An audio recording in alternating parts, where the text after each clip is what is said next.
A church full of grace. The News Church.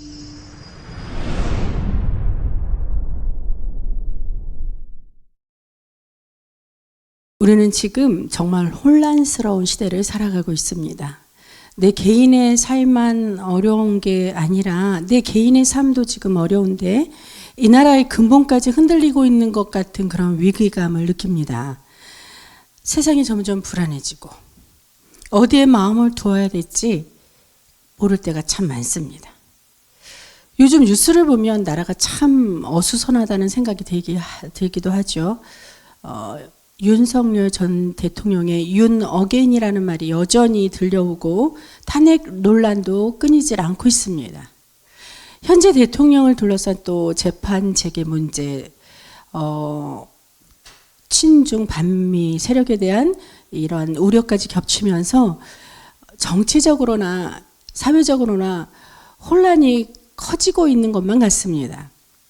게다가 해외에서는 요즘 특히 캄보디아 같은 곳에서 우리 국민이 납치되는 사건까지 해서 범죄에 이용되는 그러한 사건들이 벌어지니까 마음이 더 무겁고 불안해집니다. 많은 사람들이 혹시 이 나라가 민주주의를 잃고 사회주의나 독재체제로 바뀌는 거 아닐까 하는 그러한 막연한 두려움 속에서 살아가는 사람들이 점점 늘어나고 있다고 합니다. 하나님을 알지 못하는 사람들은요, 어떤 상황이든 불안과 두려움에 사로잡힐 수 있습니다. 그럴 수 있죠. 이해돼요. 하지만 저나 여러분처럼 하나님의 백성이라고 고백하는 우리가 이 혼란한 세상 속에서 똑같이 휩쓸리고 있다면 그건 분명 하나님의 자녀로서 무언가 잘못된 부분이 있다는 뜻입니다. 본질은 하나님을 믿는 자녀, 심지어 그리스도의 제자라고 하면서까지 자부하면서 살아가는 우리 주의 백성들이 정작 본질을 잃고 눈앞에 혼란스러운 상황에만 휩쓸린다면, 그렇게 휘둘린다면 그때 하나님을 바라볼 수 있는 눈이 가려졌다는 뜻이죠. 그래서 진짜 문제는요, 혼란스러운 이 상황 자체가 아니라 우리 영의 눈이 멀어졌다는 사실이에요. 이 부분을 바로잡는 것이 진짜로 해결되어야 할 문제라는 것을 우리는 알아야 합니다. 하나님을 볼 수 있는 눈은 바로 영의 눈입니다. 그리고 영의 문제는 육으로 해결할 수 있는 것이 아니고 오직 육의 문제라도 영으로 다스려야 합니다. 그래서 오직 영으로 영을 다스려야 하는 거예요. 영원전부터 스스로 계신 분, 바로 영이신 하나님이 우리를 창조하셨습니다. 그 하나님께서 우리의 육을 지으셨다는 거예요. 그러니까 영이 죽은 상태에서 육적으로만 살아간다면 이 육의 고통을 이겨낼 방법이 없다는 거예요. 우리가 육의 고통을 어떠한 방법으로도 이겨내기 정말 힘들다는 말이죠. 육의 문제는 결국 영의 문제로 해결해야 한다는 뜻입니다. 그래서 여러분, 우리의 문제는 영이신 만군의 왕 하나님 앞에서만 해결될 수 있습니다. 그렇다면 개인적인 삶에서 느끼는 불안과 두려움을 없애고 늘 평안하게 살아가는 방법은 어떤 것이 있을까요? 국가적으로 볼 때도 우리나라가 선진국이라 말할 수 있는 경제적 안정이나 또 외교적 안정뿐만 아니라 진정한 자유와 평안이 지속되면서 나라 자체가 하나님께 쓰임받는 그런 존재로 전 세계에 알려진다면 얼마나 좋겠습니까? 우리가 하나님께 드릴 때 하나님이 기뻐하시고 찬양을 통해 일하시며 역사하시는 모습을 볼 수 있다면 이 얼마나 감사할까요?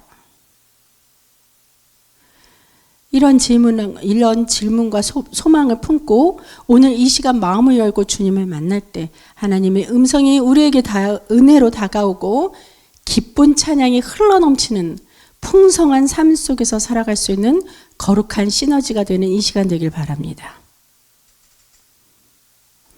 오늘 본문 시편 46편은요. 아수르의 사내립이 침공을 해서 국가적 위기를 맞았을 때 하나님의 은혜로 예루살렘이 극적으로 구원받은 사건을 이들이 찬양한 시예요. 때는 유다 왕 히스기야 시대였어요. 북쪽의 무시무시한 제국 아수르는 당시 세계 최강국이었습니다. 사네립 왕은 이미 북이스라엘을 멸망시키고 점점 남유다로 진군해 왔어요. 가는 곳마다 성읍들을 다 초토화시켰죠. 그래 온 나라는 공포에 휩싸였고 마침내 아수르 군대는 유대의 가장 자랑스러운 수도 예루살렘을 완전히 포위했습니다.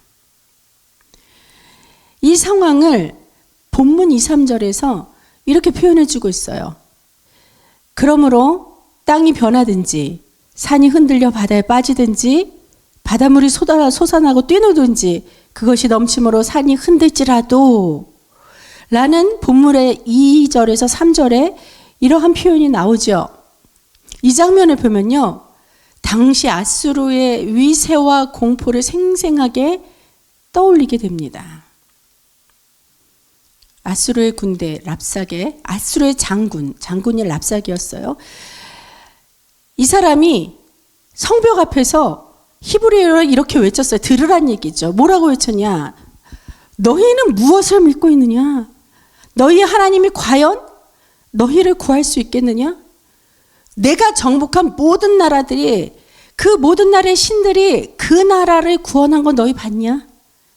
그냥 행복해라. 이러고 조롱하듯이 외쳤다는 겁니다. 이 소리를 들은 성벽 안의 사람들이 그 소리만 듣고 완전히 절망에 빠졌어요. 외교도 군사력도 재물도 그때는 아무 소용이 없었습니다. 예루살렘 성은 금세 무너질 것만 같은 그러한 위기의 상황이었어요. 사실 이 모습이 바로 오늘날 우리가 느끼는 정치적 혼란이나 체제 변화에 대한 두려움, 그리고 국가적 위기 속에서 느끼는 절망과 크게 다르지 않을 것이라 봅니다. 각 개인으로 봐서는요, 어느 순간에 건강이 갑자기 나빠졌어요. 그래서 치료를 계속 받습니다. 그런데도 점점 좋아지기는커녕 계속 악화되고 있다는 거예요. 그럴 때가 있다면, 내가 바로 그런 상황이 온다면 아마도 하루하루가 풍전등화인 신세 그 처지로서 무척이나 절망스러운 시간이 될 것입니다. 내가 오늘 밤 편하게 잠들 수 있을지, 또한 과연 내일 아침에 내가 이렇게 눈을 뜰 수 있을지, 이런 것조차 불안해지며 마치 내가 살고 있는 땅이 흔들릴 것 같은 그러한 불안감에 두려움에 휩싸이기도 합니다. 또 사업에 실패한 사람들은 어떻겠습니까? 당장 내일이 오면 빚독촉에 시달릴 것 같은 그런 위기감에, 그 위기감이 산처럼 밀려와서 막 그 생각만 해도 숨조차 제대로 쉴 수 없을 때 사업하는 사람 많이 겪을 거예요. 또 자식이라도 참 잘 자라줬으면 좋겠는데 가뜩이나 세상이 악해지고 있는 이 상황에 그 어두운 영향을 고스란히 받아서 나가서 미성년자가 범죄를 하거나 그러므로 인해 잘못된 길로 빠져드는 그 모습을 바라보게 된다는 거죠. 그렇게 바라보면서도 어떻게 해요? 부모로서 그냥 지켜볼 수밖에 없을 때 그 답답함과 함께 느껴지는 분노와 화가 마치 진짜 이 성경의 2절, 3절에서 표현된 그 바다에 그냥 파도처럼 치밀어 오르기도 한다는 거예요. 이런 어려운 상황 속에 계신 분들, 그리고 이런 어려운 상황에 계신 분들과 함께 하시는 저와 여러분 모두는 시편 기자처럼 이렇게 말씀을 선포할 수 있겠습니다. 다 같이 믿음으로 함께 선포해 봅시다. 1절입니다. 오늘 본문 1절. 시작. 하나님은 우리의 피난처시요 힘이시니 환난 중에 만날 큰 도움이시라. 아멘. 나라가 어지러워질수록 우리의 육체와 마음이 더 바빠집니다. 어떻게든 해결책을 찾고 목소리를 내고 걱정과 염려의 에너지를 쏟아붓게 되죠. 하지만 이런 모든 인간적인 조급함과 노력은 잠시 멈출 필요가 있어요. 잠시 멈추고 하나님이 임재하시는 평안의 공간을 이 시간 느껴보시기 바랍니다. 4절 말씀을 함께 볼까요? 4절. 한 시내가 있어 나뉘어 흘러 하나님의 성 곧 지존하신 이의 성소를 기쁘게 하도다. 자, 여기서 나뉘어 흘러라는 그런 표현이 있죠. 우리가 흔히 생각하는 큰 강이 있어서 이렇게 갈라져서 흐른다는 거, 그런 걸 의미하는 것이 아닙니다. 자, 이렇게 목사님이 성지순례 갔을 때 많이 이렇게 설명을 해주셨어요. 이렇게 진짜로 실제 예루살렘에 가보면요, 그 예루살렘은 도시는 높은 산지에 이렇게 자리 잡고 있어요. 그래서 티그리스나 유프라데스 그런 그 큰 강이 흐르지 않는 겁니다. 흐르지 않다는 겁니다. 대신 실로암 샘이나 또는 기혼샘에서 솟아난 물이 이렇게 지하 수로를 통해서 성 안으로 들어와 도시 전체의 물을 다 이렇게 공급해주고 있어요. 이 지하 수로를 통해 물을 여러 갈래 보내기도 하고요. 때로는 잠시 막아두었다가 필요한 곳으로 이렇게 배분해 주기도 합니다. 그래서 여기 4절에서는 이런 모습을 상징적으로 나뉘어 흐른다 이렇게 표현한 것입니다. 나뉘어 흘려서 그 생명수, 그들 백성에게는 물이 즉 생명수가 되기 때문에 그것을 공급한 하나님이 기뻐하시면서 그렇게 하나님의 지존하신 이의 성소를 기쁘게 하도다 이렇게 말씀이 쓰여 있잖아요. 그러니까 뭐냐면 핵심은 이겁니다. 자급자족하는 생명수로 살았던 그 백성들처럼 오늘 우리도 하나님께서 우리에게 주시는 그 생명과 평안 그리고 보호의 은혜로 살아갈 수 있다는 것입니다. 그러므로 우리는 그 큰 강, 외부의 그 큰 강, 곧 세상의 권력이나 혼란과 같은 위협에 기대지 않아도 된다는 거예요. 휩쓸리지 마세요. 그래서 이 나뉘어 흐른다는 표현은요, 바로 이 은혜가 풍성하게 저와 여러분 가운데 하나님께서 각각에게 분배해 주신다는 뜻이죠. 하나님의 은혜는요, 성도 한 사람 한 사람에게 또 교회의 다양한 그 지체들에게 부족함 없이 충분히 공급되어서 이 성 전체, 하나님이 계신 곳 전체를 기쁘게 만드신다는 것을 말하는 겁니다. 자, 잠시 요한복음 7장 37절에서 39절 말씀 좀 보고 갈게요. 제가 찾아왔습니다. 명절 끝날 곧 큰 날에 예수께서 서서 외쳐 이르시되 누구든지 목마르거든 내게로 와서 마시라. 나를 믿는 자는 성경의 이름과 같이 그 배에서 생수의 강이 흘러나오리라 하시니 이는 그를 믿는 자들이 받을 성령을 가리켜 말씀하신 것이라. 아멘. 그래서 생명수는 곧 바로 성령이라는 말씀이죠. 생명수는 바로 성령입니다. 저와 여러분은 예수님 십자가 보혈로 구속함을 받고 새 생명을 얻어 생명수를 마신 성령의 사람입니다. 생명수가 부족해서 목마르거나 그러한 갈급함을 느끼지 않도록 우리는 늘 성령 충만해야 합니다. 충만하시길 바랍니다. 이 성령 충만이 곧 평안의 충만함이에요. 그리고 이 충만한 평안의 공간이야말로 우리 안에 불안과 두려움을 몰아낼 수 있는 유일한 힘이 되는 것입니다. 이것은 하나님의 성 안에 거하는 자들에게 주어지는 끊임없는 영적 기쁨과 활력이기도 한다는 거예요. 그 결과 오늘 본문 46편 5절, 본문 5절의 말씀과 같은 은혜가 함께하게 되는 거죠. 5절입니다. 하나님이 그 성 중에 계심에 성이 흔들리지 아니할 것이라. 새벽에 하나님이 도우시리로다. 믿으시기 바랍니다. 새벽은 뭡니까? 새벽이란 건요, 가장 어두운 시작에 어두운 그 밤의 끝이자 새로운 시작을 알리는 그 시간이에요. 밤이 끝나고 아침이 시작되잖아요. 밤은 어두움의 끝이고 아침은 시작의 의미를 얘기하는 거죠.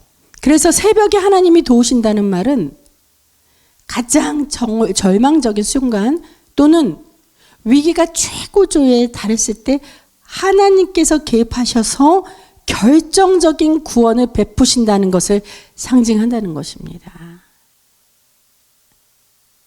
여기서 새벽은 단순히 잠을 자다가 깨어나는 그 시간적인 얘기를 하는 것이 아니라 하나님의 도움을 가장 분명하게 목격할 수 있는 바로 카이로스 하나님의 때라는 거예요. 이 말은 곧 하나님이 성도들 기도에 지체하지 않으시고 반드시 하나님이 정하신 타이밍에 도우신다는 뜻이라는 것을 거듭 말씀드립니다. 하나님이 그 성 안에 계심으로 그 성은 절대 흔들리지 않게 되는 거죠. 우리가 염려와 불안을 잠시 멈추고 가만히 있을 때 성령의 도우심으로 우리의 마음과 생각을 지켜주셔서 평안 가운데 거하게 하실 줄 믿습니다. 그렇게 되길 축원합니다. 이제 6절 말씀을 함께 볼까요? 6절. 문 나라가 떠들며 왕국이 흔들렸더니 그가 소리를 내시며 땅이 녹았도다. 아무리 나라들이 떠들어도 아무리 사람들이 시끄럽게 소리를 내어도 하나님이 한마디 딱 소리 내시면 그 소리를 통해 우리의 마음과 생각을 지켜주시고 하나님을 찬양할 때 이 땅은 소리 없이 녹듯이 변화한다는 거예요. 하나님은 온 세상의 정치적 군사적 혼란조차 단 한마디로 딱 종식시킬 수 있으신 분입니다. 자, 성경에 언뜻 떠올리는 예가 있죠? 여리고성 함락. 찬양하는 자들은 그냥 찬양만 불렀을 뿐인데 하나님께서 그냥 무너뜨렸잖아요. 녹여주셨잖아요. 그 성을. 하나님은 우리의 연약함을 아십니다. 그래서 우리를 지키시겠다는 그 사랑과 자비로 우리 각자 삶에 역사하시는 겁니다. 믿으시기 바랍니다. 이 약속은 본문 전체 시편 46편 전체 구절 중 1절, 3절 나와 있죠.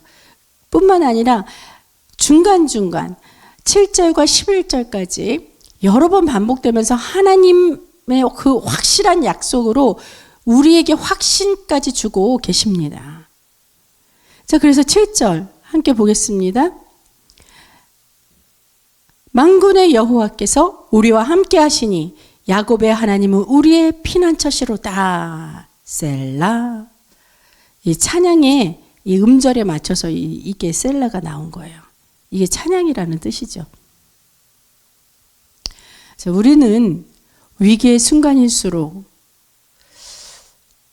참 불행하게도 안타깝지만 차라리 이렇게 사느니 죽는 것이 낫겠다. 이러한 절망이 찾아올 때도 있다는 거예요. 그러나 그럴수록 하나님께서는 우리에게 반드시 이것을 기억하라고 처방전을 내려주십니다. 그 처방전의 말씀이 바로 8, 9절 말씀이에요. 자, 8절부터 와서 여호와의 행적을 볼지어다. 그가 땅을 황무지로 만드셨도다.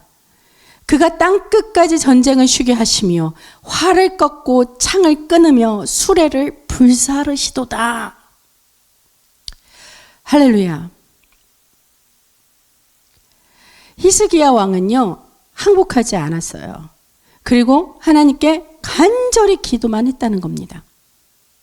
히스기야의 기도를 들으신 하나님은 인간의 무기나 싸움 전혀 없이 단 한 명의 천사를 보내어 그 밤 사이에 아수르 군대 18만 5천 명을 그냥 단숨에 쳐버리셨어요. 새벽이 되었을 때 유다 백성들은 밖으로 나가지 않고도 9절 말씀처럼 활을 꺾고 창을 끊고 수레를 불사르시는 그런 하나님의 행적, 즉 전쟁이 끝난 것을 직접 목격한 것입니다. 이 사건은 열왕기하 19장 35절, 이사야 37장 36절, 역대하 32장 21절에도 기록되어 있어요. 한번 보시기 바랍니다. 전쟁도 하나님의 주권 안에 있음을 우리 모두 찬양하길 바랍니다. 이 세상 만물의 주관자는 하나님 한 분이심을 더욱 높게 찬양하시기 바랍니다. 그러므로 우리는 주권자 하나님 앞에서 평안을 구하고 그 평안을 완성하기 위해 우리가 실천해야 할 것이 있습니다. 그것이 무언가 우리 한번 10절 말씀 볼까요? 오늘의 중심 구절입니다. 함께 하겠습니다. 이르시기를 너희는 가만히 있어 내가 하나님 됨을 알지어다. 내가 문나라 중에서 높임을 받으리라. 내가 세계 중에서 높임을 받으리라. 아멘. 오직 홀로 영광 받으실 하나님께 우리의 찬양을 드립니다. 이 구절에서 가만히 있어라는 이 표현이 있죠. 이 표현은 히브리어로 라파라고 합니다. 라파. 근데 우리가 잘 아는 그 여호와 라파 있잖아요. 거기에서의 라파와는 철자도 히브리어의 철자도 다르고 의미도 다르다는 것을 참고해 주시기 바랍니다. 자, 여호와 라파는 여러분 잘 아시다시피 그 라파는 치료하다, 고치다, 회복시키다 뭐 그런 뜻이 되겠죠. 그러나 여기에서 가만히 있으라는 라파는 뭐냐면 내려놓다, 약하게 하다, 힘을 빼다 이런 얘기예요. 그런 말 있잖아요. 우리 내가 뭐 가만히 있으니까 가만히로 보이냐 뭐 이러잖아요. 그러면서 막 싸우잖아요. 그러니까 그 의미의 라파는 그렇게 싸우지 말고 그냥 하나님 앞에 내려놓고 그냥 하나님 앞에서 힘을 빼고 하나님의 도우심만 구하라, 내려놔라 이런 라파라는 얘기죠. 여호와 라파, 가만히 있으라의 그 라파, 이 두 단어의 철자와 의미는 다르지만 하나님의 주권적인 개입이라는 점에서는 서로 연결이 됩니다. 즉 우리가 가만히 있음, 곧 내려놓음의 라파를 실천할 때 하나님이 치유하시고 고치시고 회복하시는 라파의 손길을 경험하게 된다는 것입니다.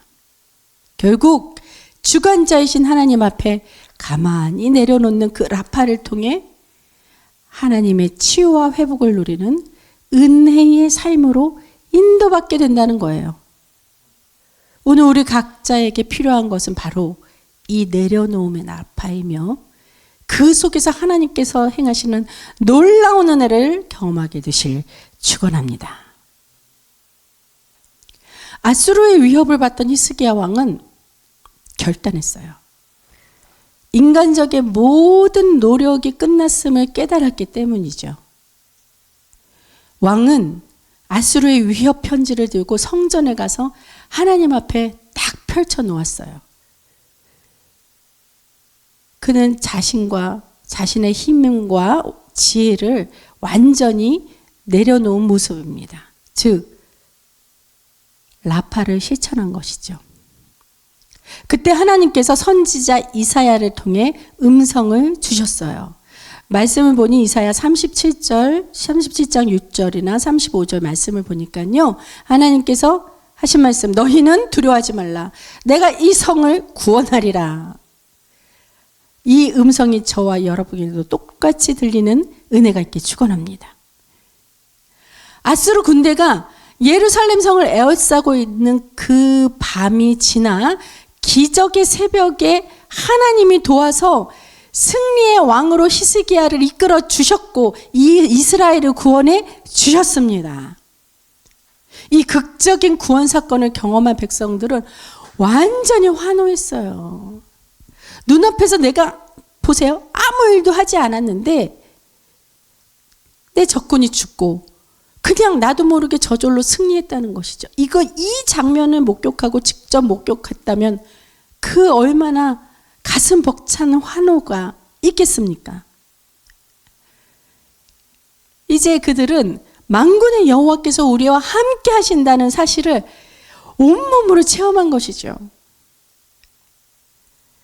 여러분들 말씀의 은혜를 받으시려면요. 그냥 말로 언어의 소리로 듣지 마시고 그 현장에 가셔서 저와 함께 현장에서 내가 그 현장에 함께 있다라고 생각하면서 한번 들어보세요. 그렇게 성경을 한번 읽어보세요. 와, 드라마, 영화 이거는 비교도 안 됩니다. 내가 직접 주인공이 된다니까요. 축복의 주인공, 은혜의 주인공, 구원의 주인공. 하나님이 온전히 만지시는 저와 여러분 은혜를 체험하시길 그리스도 예수님 이름으로 축원합니다.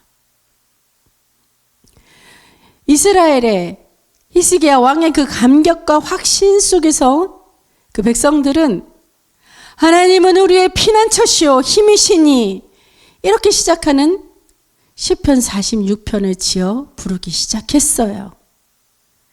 그리고 말씀하신 것처럼 하나님께서 하신 일과 그 주권을 깨닫고 고백하며 너희는 가만히 있어 내가 하나님인 줄 알지라 이렇게 선언했다는 겁니다. 우리의 가만히 있음은 하나님께 모든 주권과 통제권을 맡기는 행위라는 거예요. 이 내려놓음이 바로 하나님께서 문나라 중에서 높임을 받으시리라는 그 영광스러운 찬양이 되는 것입니다. 흥미로운 점은요.